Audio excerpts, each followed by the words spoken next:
The Messenger ﷺ has in fact informed us of several matters that will bring hasra, regret, on the Day of Judgment. And we will mention just 6 of those today so that we know the roadmap, we know exactly how to prepare and to spare ourselves and our families from the regret of the Day of Regret. What are these 6 things? Number 1, those who do not give Surah Al-Baqarah, chapter 2 of the Quran, its due attention. Isn't that a strange one? When the rewards are distributed on the Day of Judgment to the people of the Quran, and specifically to the people of Surah Al-Baqarah, those who had ignored Surah Al-Baqarah will be taken by regret. Thus the Prophet ﷺ, he said, as Imam Muslim narrates in his Sahih on the authority of Abi Umamat al-Bahili, he said, اقرأوا سورة البقرة فإن أخذها بركة وتركها حسرة ولا تستطيعها البطلة. He said, always recite Surah Al-Baqarah, because taking care of this surah is a barakah, it is a blessing. And not doing so will be a regret on the Day of Judgment. And the magicians are not able to overcome it. This is the first source of regret. As for the second source of regret, this is in relation to any gathering, whether with family or friends or online, where the name of Allah Almighty is not mentioned. Thus the Prophet ﷺ, he says, as Abi Dawood narrates in his Sunan, on the authority of Abi Hurairah, ما من قوم يقومون من مجلس لا يذكرون الله تعالى فيه إلا قاموا عن مثل جيفة حمار وكان عليهم حسرة يعني يوم القيامة. He said, any people who sit in a gathering whereby they do not remember the name of Allah Almighty or mention Him in any way, except that when they leave that gathering, it would have been as if they were sat around the dead body of a donkey. And that gathering will be regret for them on the Day of Judgment. Subhanallah al-Azim. Any gathering where we sit together and we fail to mention the name of Allah subhanahu wa ta'ala and to prevent a haram that was taking place in front of us, that gathering will be regret on the Day of Standing. What about number 3? The third cause of regret is with regards to those individuals who aspired for positions of authority. They wanted to be in the limelight. They wanted people to clap for them. They sought after attention and praise. And that is why the Prophet ﷺ, he says, as our mother Aisha narrates, and the hadith in Sahih al-Bukhari, إِنَّكُمْ سَتَحْرِصُونَ عَلَى الْإِمَارَةِ وَإِنَّهَا سَتَكُونُ حَسْرَةً وَنَدَامَةً فَنِعْمَةِ الْمُرْضِعَةِ وَبِئْسَةِ الْفَاطِمَةِ. He said, O Muslims, you will soon start competing over positions of authority. And on the Day of Judgment, that's going to bring with it regret. So how great is breastfeeding? And how difficult is weaning? What is that all about, that last sentence? The Messenger ﷺ is comparing positions of authority and those who always want it with the breastfeeding child, who is always receiving its nutrition and its milk readily available from its mother with no effort from itself. But there has to come a day when that child must be weaned, when that milk has to come to a stop. And similarly, those who aspire for positions of authority and status in the community, despite not being deserving of it and not possessing the credentials, their wealth and their prestige and their honor will have to come to a stop at one point. And that will be on the Day of Judgment, when wealth and prestige will be replaced with regret for aspiring for a position that you are not fit for. As for the fourth cause of regret, this will be with regards to a person who puts forward acts of worship, but they contain within them hidden elements of showing off. This is a person who has dedicated years upon years of what he called worship, and Quran, and Salah, and Taraweeh, and Qiyam, and fasting, and dhikr, and da'wah, and a flawless hijab, and enjoining good and forbidding evil, and Islamic events, and Islamic reminders, and Islamic posts.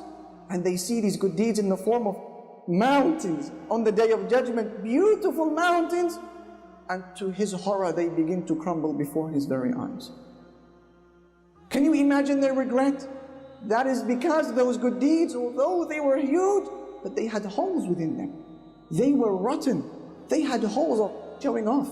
They had holes of pride, holes of self-admiration, holes of self-promotion. Look at me, what I am doing, what I am up to, where I am found, what I am reciting, where I am praying. Holes of showing off. Thus those deeds come crumbling down on the Day of Judgment, causing regret. As Allah Almighty says, وَبَدَى لَهُمْ مِنَ اللَّهِ مَا لَمْ يَكُونُوا يَحْتَسِبُونَ. They will see there with Allah Almighty that which they did not expect, Allah says.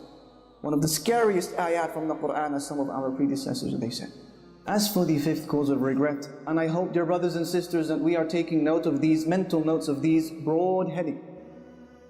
This is a roadmap for preparation. As for the fifth cause of regret, this is when you find yourself being forced on the Day of Judgment to hand over your good deeds to somebody else. Or when you are forced to carry the sins of somebody, sins that you didn't even commit. Can you imagine what that means?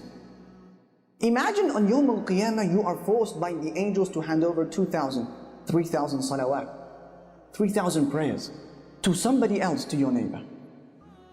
Can you imagine handing over 2 or 3 or 10 Ramadans worth of hard work and thirst and sacrifice to somebody else who didn't do it? Can you imagine? Worse still, can you imagine carrying the sins of people, sins that you didn't commit? Imagine reading your book on the Day of Judgment and you find zina, fornication, وَالْعِيَاذُ بِاللَّهِ. You find adultery, you find alcohol, you find interest, you find pornography, you find sins that you didn't commit. Others have transferred them onto you, and now you have to find an answer before Allah for these sins that you didn't do. How can that situation take place? By oppressing another Muslim, by wronging another individual. Thus the Messenger ﷺ says in the famous hadith which Imam al-Bukhari narrates on the authority of Abi Hurairah, من كانت عنده مظلمة لأخيه من عرضه أو من شيء فليتحلله منه اليوم قبل أن لا يكون دينار ولا درهم. إن كان له عمل صالح أخذ منه بقدر مظلمته، وإن لم تكن له حسنات أخذ من سيئات صاحبه فطرحت عليه وفي رواية ثم طرح في النار. He said, whoever of you has wronged his brother in any way, whether in regards to his honor or any other way, then make sure you beg his forgiveness today before a day comes where there will be no dinar and no dirham. In other words, today we can settle our scores with the pound and the dollar. On Yawm al-Qiyamah, there will be no pound and dollar, dinar and dirham. It will be the exchange of good deeds and the transferring of sins. So he says, whoever of you has wronged his brother in any way, with regards to his honor or any other way, then let him beg his forgiveness before a day comes when there will be no dinar and dirham. He said, if you have good deeds on that day, he will be allowed to take from your good deeds depending on the size of your wrongdoing.